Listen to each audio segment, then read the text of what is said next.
Charge গঠনে বাধা নেই। আরজি করের কথা বলছি, আরজি কর দুর্নীতি মামলায় চার্জ গঠনে কোনো বাধা নেই।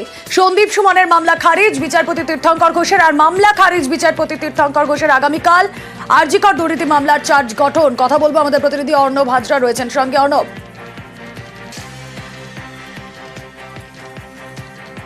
দেখো, আরজি করের যে ঘটনা 9 আগস্ট থেকে শুরু হয়েছিল 2024 সালের, সেই ঘটনার থেকে একেবারে উল্টো দিকের একটা ঘটনা, সেটা হচ্ছে আরজি করের বিভিন্ন দুর্নীতির ফাঁদ বা দুর্নীতির খপ্পর, যেটা তদন্ত করছিল হাইকোর্টের নির্দেশে সিবিআই।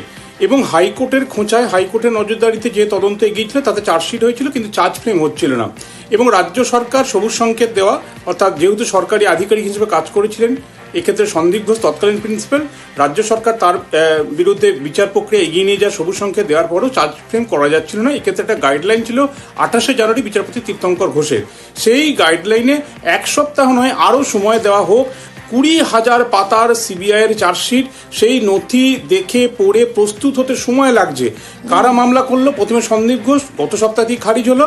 আজকে নতুন করে সন্দীপ ঘোষ এবং একই সঙ্গে সুমন হাজরা, তার সহযোগী হিসাবে এই আরজি কর দুর্নীতি মামলা যারা চার্জশিটেড, তারা মামলা করেছিল।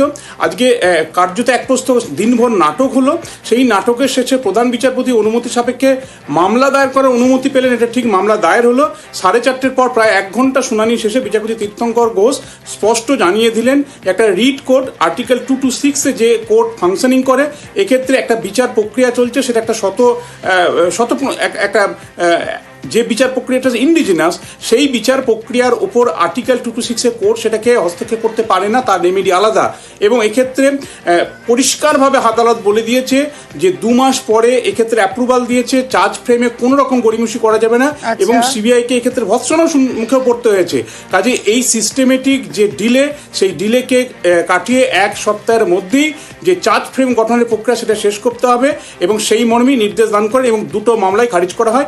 এবং সেক্ষেত্রে ধাক্কা খায় সন্দীপ ঘোষ, সুমন হাজরারা।